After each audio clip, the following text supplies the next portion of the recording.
The elusive, dangerous woman in film noir, the Femme Fatale. In this video, I will discuss how the shift in gender roles during World War II created the Femme Fatale to manipulate women back into the home. In World War II, gender roles in society shifted. The men went abroad to fight in the war, and the women were left to take over their jobs. Women were actually encouraged to take the men's jobs to support their country and husbands in the war effort. However, when men returned from the war, women no longer wished to be in the household. Men became insecure about their roles in society and the family because women took over the role of moneymaker. This caused society to try and push the 1950s housewife back into the cultural norm.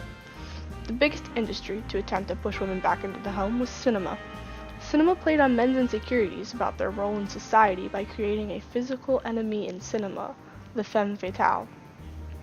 Femme fatales were prevalent in a specific style of cinema, film noir. Chinen Bison described film noir as composing of expressionistic shadow, claustrophobic mise-en-scène, visual flashbacks, and voiceover narration. Film noir is literally translated to black film and was dark, dangerous, and reflected how disturbed the mental state of the country was after World War II.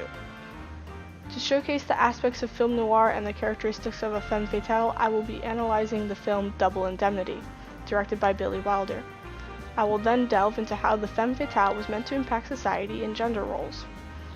In Double Indemnity, Phyllis Dietrichson is the young wife of Mr. Dietrichson and stepmother to Lola Dietrichson. Phyllis, in her immediate introduction, snares the attention of Walter Neff, an insurance agent. She then convinces him to murder her husband for profit so they can be together. Let's start with the protagonist of the film, Walter Neff. Walter Neff has been working for the insurance company for 11 years under Barton Keyes, a man known for fishing out false claims. Walter has everything going for him, and at one point in the film is even offered a promotion. The only problem? He has to give up on Phyllis and the plot to murder her husband. Walter Neff symbolizes the average man in post-World War II society. He has a stable job and is doing well enough he is confident in his approach to women. However, he is a man, and he is swayed by the femme fatale's charm, the ambitious woman. According to Jack Boozer, ambitious women evoke a certain paranoia that is readily apparent in the metaphorical plots of classic film noir, where they are made to appear beautiful but also treacherous. The femme fatale was the metaphorical enemy of the working man. She embodied everything that men were insecure about, to sexual manipulation to ambitious inner drives. Boozer also states they encouraged the blame heaped on women's sexuality and furthered the calls for her sexual repression and restriction to the household. Phyllis Dietrichson is considered one of many notorious femme fatales in 1950s film noir. According to Caroline Leslie, femme fatales are deviously attractive, sexually alluring, and deceptively dishonest. Femme fatales in noir were played by the most attractive actresses of the time. Phyllis was played by Barbara Stanwyck, and her sex appeal is what made Phyllis a successful femme fatale. Phyllis Dietrichson was created to exemplify everything wrong with women ambitious in their goals and confident in their sexuality. Phyllis sexually manipulates Walter into murdering her husband and setting her up for life with an $100,000 insurance claim. She even admits in the end to him that all she ever wanted from him was his usefulness in getting rid of her husband and claiming his insurance money.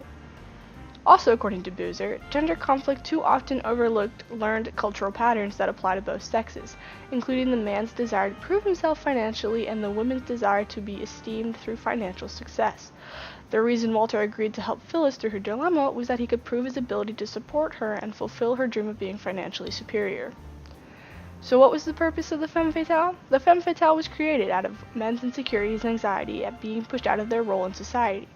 Femme fatales were created to discourage women from joining the workforce, and that by pursuing individual ambition, they were going to end up in an unhappy life and unfulfilling one. Ultimately, femme fatales were mainly used against men, and gender roles were forever shifted by the inclusion of women in the workforce.